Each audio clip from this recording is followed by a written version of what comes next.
हर हर महादेव साथिया, आप सभी का मेरे चैनल लव यू जिंदगी में तहे दिल से स्वागत है। आप सुन रहे हैं अर्चना वर्मा की लिखी हुई कहानी वफा। अब हम करेंगे 43वां भाग। नवीन जी के एक्सीडेंट की खबर मिलते ही बदहवास सी भागती हुई ईशानी, श्यामा जी और सोनिया तीनों सिटी हॉस्पिटल पहुंची। नवीन जी का उपचार चल रहा था। उनका काफी खून बह चुका था और उससे भी ज्यादा उनके शरीर के कई अंगों में फ्रैक्चर था। डॉक्टर भी फैमिली के आने का इंतजार कर रहे थे कि ताकि ऑपरेशन किया जा सके। नवीन जी बिल्कुल होश में नहीं थे। डॉक्टरों की सारी कोशिश बेकार जा रही थी। डॉक्टर साहब, आप पैसों की चिंता बिल्कुल भी मत करें। बस किसी तरह से मेरे पति की जान बचा लीजिए, श्यामा जी ने डॉक्टर के आगे हाथ जोड़ते हुए कहा। डॉक्टर ने उन्हें फॉर्मेलिटी पूरी करने के लिए कहा। पुलिस केस पहले ही दर्ज हो चुका था, इसलिए परिवार वालों के पहुंचते ही डॉक्टर ने रातों रात ऑपरेशन शुरू कर दिया। नवीन जी के बेटे कृष्णा को भी इस दुर्घटना की सूचना दे दी गई थी। वह भी वहां से दिल्ली के लिए निकल चुका था। कृष्णा भी अपने पिता की ही तरह एक व्यावहारिक और सभ्य लड़का था। सुबह करीब 9 बजे के कृष्णा हॉस्पिटल में पहुंचा। कृष्णा को देखते ही ईशानी दौड़कर उससे लिपट गई। सोनिया से ज्यादा प्यार कृष्णा ईशानी को करता था। उसने अपने दोनों बहनों को संभाला और मां को भी सांत्वना दी। डॉक्टर अपने प्रयास में जुटे हुए थे। अभी तक नवीन जी को होश नहीं आया था। तभी कृष्णा को ध्यान आया कि आज से ईशानी के MBA के फाइनल एग्जाम हो रहे थे। उसने आसानी से पूछा, तुम यहाँ कर क्या रही हो ईशानी? तुम्हारा पेपर है ना? मैं चाचा जी को इस हालत में छोड़कर एग्जाम देने बिल्कुल नहीं जाऊंगी, ईशानी ने लगभग रोते हुए कहा। पागल हो गई हो क्या? पापा को तुरंत होश आ जाएगा और अगर उनको ये बात पता चली कि तुमने उनके कारण अपने पेपर ड्रॉप किए हैं तो सोचो उनको कैसा लगेगा। तुम जानती हो ना, पापा पढ़ाई और करियर को सबसे पहले रखते हैं और उसमें भी तुम उनके लिए सबसे इम्पोर्टेंट हो। तुम जाओ, अपने एग्जाम दो अच्छे से और यहाँ मैं हूँ। यहाँ की चिंता मत करना। एग्जाम खत्म होते सीधी हॉस्पिटल चली आना, कृष्णा ने कहा। ईशानी का मन बिल्कुल एग्जाम देने जाने का नहीं हो रहा था, लेकिन बात करियर की थी। कृष्णा के समझाने पर ईशानी कॉलेज चली गई और चुपचाप एग्जाम देकर सीधा हॉस्पिटल चली आई। इस बीच उसके दिमाग में सिर्फ और सिर्फ अपने चाचा जी की चिंता थी। इस कारण उसका ध्यान बिल्कुल भी रणविजय या कल डॉक्टर को दिए हुए सैंपल पर नहीं था। वह एग्जामिनेशन स्टार्ट होने के 5 मिनट के बाद एग्जामिनेशन हॉल में पहुंची थी और समय से पहले ही अपना पेपर खत्म करके एग्जामिनेशन हॉल से निकल गई थी।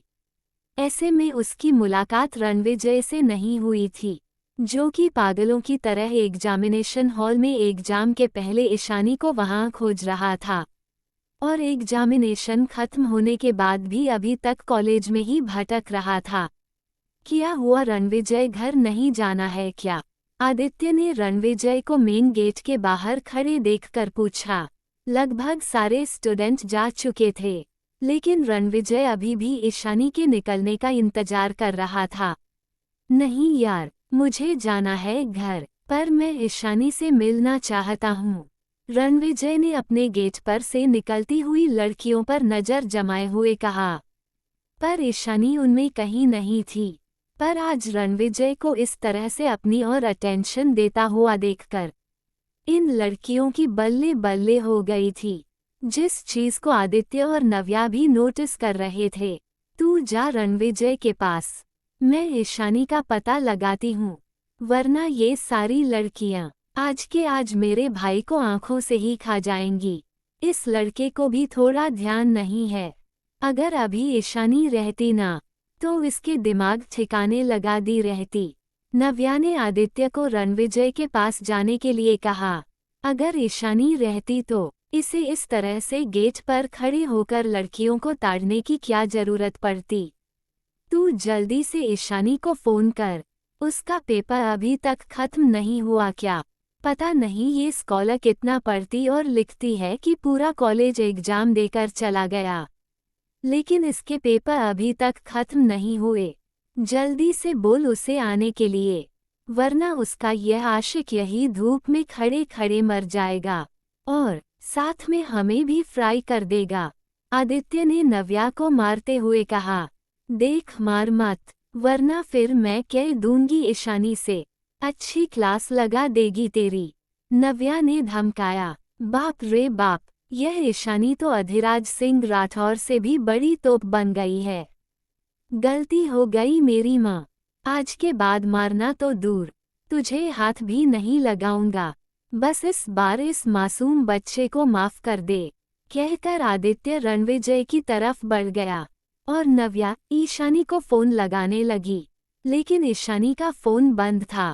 तब नव्या ने ईशानी की एक क्लासमेट जिसकी एग्जामिनेशन सीट ईशानी के बगल में थी, उसको बुलाकर ईशानी के बारे में पूछा। मुझे क्लियरली तो नहीं मालूम, पर जब ईशानी एग्जाम देने आई थी तो वो बहुत घबराई हुई थी। सर के पूछने पर उसने बताया था कि उसके घर में कोई इमरजेंसी हो गई है, इसलिए वह एग्जाम खत्म होने से पहले ही अपना पेपर कंप्लीट करके वापस अपने घर चली गई। उस लड़की ने नव्या को बताया, घर पर इमरजेंसी हो गई, ऐसा क्या हो सकता है जो उसने हम लोगों को भी इन्फॉर्म करना जरूरी नहीं समझा। नव्या को भी चिंता होने लगी। उसने आदित्य और रणविजय को तुरंत बुलाया। अरे ओ बेवकूफ लड़कों, वहां खड़े होकर आती जाती लड़कियों को देखकर नजरें सेंधने से कुछ नहीं होने वाला, बल्कि कुछ लड़कियों की लॉटरी लग जाएगी, और अगर कहीं कोई उल्टी खोपड़ी मिल गई तो 1 या 2 सैंडल बिना वजह ही प्रसाद के रूप में देकर चली जाएगी। उद्धरण चिन्ह, तू उसकी चिंता मत कर, जल्दी से फोन करके ट्यूबलाइट को बुला, उसकी रोशनी मिस कॉलर का पता बड़ी जल्दी लगता है। रणविजय ने बिना नव्या की तरफ देखे हुए नव्या की बात का जवाब उसी लहजे में दिया। उसकी जरूरत नहीं पड़ेगी, जिसको तुम खोज रहे हो वह पहले एग्जामिनेशन देकर जा चुकी है। नव्या ने रणविजय के कंधे पर हाथ रखते हुए कहा, क्या मुझसे मिले बिना ही? रणविजय को हैरानी थी। हाँ, शायद उसके घर में कोई इमरजेंसी हो गई थी, पर तू इतना परेशान क्यों हो रहा है? फोन पर बात कर लेना, नव्या ने रणविजय से कहा। नव्या की बात सुनकर रणविजय सोच में पड़ गया। रणविजय नव्या को कैसे बताता कि एग्जाम खत्म होने के बाद उसे ईशानी को लेकर डॉक्टर के पास जाना था। डॉक्टर ने पता नहीं उसके रिपोर्ट में क्या देखा था कि इन दोनों को जितनी जल्दी हो सके हॉस्पिटल बुलाया था। क्या हुआ, इतना क्या सोच रहा है? ईशानी ने तो तुझसे पहले ही क्लियर किया था ना कि पढ़ाई के टाइम सिर्फ पढ़ाई। भाई दिल लगाया है एक स्कॉलर से तो उसके न केवल किताब धोने पड़ेंगे, बल्कि उसको पढ़ने के लिए टाइम भी देना होगा। नव्या ने रणविजय को सोच में डूबे हुए देखा तो कहा, तू समझ नहीं रही, मुझे ईशानी से बहुत जरूरी काम है, अगर वह नहीं मिली तो मैं कैसे कर सकूंगा? रणविजय को घबराहट हो रही थी। उसे लग रहा था कि ईशानी को कोई गंभीर बीमारी तो नहीं। बहुत पूछने पर भी डॉक्टर ने उसे कुछ नहीं बताया था, बल्कि जितनी जल्दी हो सके उन दोनों को आकर हॉस्पिटल में मिलने के लिए कहा था। ऐसा करते हैं, पहले उसके घर चलते हैं, मैं वहां से ईशानी को लेकर बाहर आ जाऊंगी, तो फिर तुझे जो पूछना है करना है कर लेना, लेकिन भाई इतनी भी बेसब्री ठीक नहीं। रणविजय की हालत पर मजे लेते हुए नव्या ने एक आंख बंद करके रणविजय से कहा, ये तो पागल हो ही गया है, साथ साथ तू भी पागल हो गई है क्या? ईशानी हमें अपने घर तक भी आने नहीं देती, ताकि इन सब चीजों का उसके परिवार वालों पर असर ना पड़े। नहीं नहीं, उसके घर जाना ठीक नहीं होगा। आदित्य ने मना किया। तो फिर कैसे पता चलेगा? और अगर पता नहीं चला तो ये दिलजला आशिक हमें यहीं पर धूप में सुखा नहीं देगा। नव्या ने पूछा। आदित्य या फिर रणविजय अभी नव्या की बात का जवाब देते। उसके पहले ही रणविजय के मोबाइल की नोटिफिकेशन बेल बज गई। साधना जी का मैसेज था। उन्होंने तुरंत रणविजय को रानावत पैलेस में आने के लिए कहा था। रणविजय ने मैसेज इग्नोर कर दिया। क्या हुआ? किसका मैसेज है? आदित्य ने पूछा। कुछ नहीं, मम्मी का मैसेज है। इनको कहीं किटी पार्टी में जाना होगा, इसलिए मेरे आने का इंतजार कर रही होंगी। मैं तो बिल्कुल परेशान हो गया हूँ इनसे और इनके किटी पार्टी से। रानावत पैलेस को भी इन्होंने रानावत होटल बनाकर रख दिया है। रणविजय जलते हुए बोला, छोड़ यार, तू बेकार में अपना खून क्यों जलाता है? वो नहीं सुधारने वाली। जब अंकल ही नहीं बोलते तो देख नहीं रहा है, आशुतोष भाई ने भी अब तो जैसे समझौता ही कर लिया है। वही तो, तू क्यों परेशान हो रहा है? हम सब हैं ना। कभी कभी तो मुझे शिवम में तेरी ही झलक दिखाई पड़ती है। तू ये बता चलना कहाँ है? आदित्य और नव्या ने रणविजय को समझाते हुए कहा, जबकि वो दोनों खुद भी साधना जी के साथ साथ अनन्या के ऐसे व्यवहार से परेशान रहते थे। ऐसा करते हैं, ईशानी के घर ही चलते हैं। हम आगे खड़े रहेंगे और यह नव्या उसके घर जाकर पता लगाएगी और वहां पहुंचकर ईशानी को लेकर आना या फिर उससे मेरी बात करा देना। रणविजय नव्या से कहा, उद्धरण चिन्ह ... और इसके बदले में मुझे क्या मिलेगा? रणविजय का उखड़ा हुआ मूड देखकर नव्या ने शरारत से कहा, ट्यूबलाइट का स्टार्टर। जवाब आदित्य की तरफ से आया, तेरे से नहीं मांग रही, बड़ा आया स्टार्टर देने वाला। बल्कि तू ही मुझसे फर्स्ट एड बॉक्स ले ले, तेरे को जरूरत पड़ेगी। मेरा ट्यूबलाइट ऐसे ही रोशनी देता है। नव्या गुस्से में बोली। तब तक रणविजय ने अपनी जेब में से अपना कार्ड निकालकर नव्या हाथ में रख दिया। जो चाहे सो ले लेना मेरी माँ, लेकिन मेरा काम कर दे। इतना भाव मत खा, बहुत जरूरी है, वरना तुझसे नहीं कहता। रणविजय ने गाड़ी ईशानी के घर की ओर ले ली। देख रणविजय, तू इसकी आदत ही मत बिगड़, वरना मैं बता रहा हूँ तू बड़ा पछताएगा। पहले ही से इसके बाप ने सर चढ़ा रखा है, अब तू इसे आसमान पर मत चढ़ा। आदित्य ने कहा, तुझे इतनी जलन क्यों होती है इससे? पहले ही अंकल ने तुझे कचरे के डिब्बे में से उठाकर अपने घर में रखा है।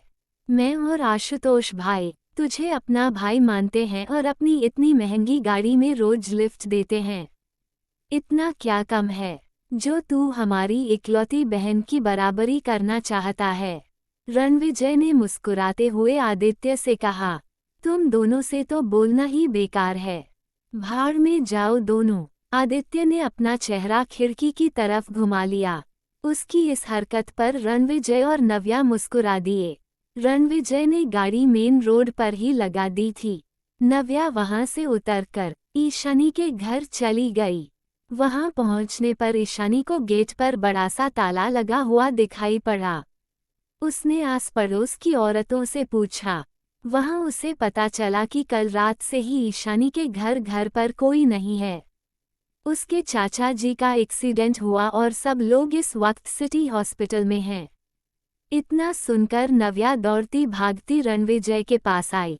एक प्रॉब्लम खत्म होती नहीं थी कि दूसरी प्रॉब्लम सामने खड़ी हो जाती थी। क्या करेगा रणविजय? अपने घर वापस जाएगा जहां से कि लगातार उसे बुलाने के लिए फ़ोन कॉल आ रहे हैं, या फिर ईशानी के पास हॉस्पिटल जाएगा जहां पर कि एक नहीं दो खबरें उसका इंतजार कर रहे हैं। एक खुशी एक गम, किसका पल्ला भारी रहेगा? जानने के लिए बने रहे अगले भाग तक। खुश रहिए, स्वस्थ रहिए, मस्त रहिए और यही YouTube पर मिलते रहिए। जल्दी मिलते हैं अगले भाग के साथ। हर हर महादेव।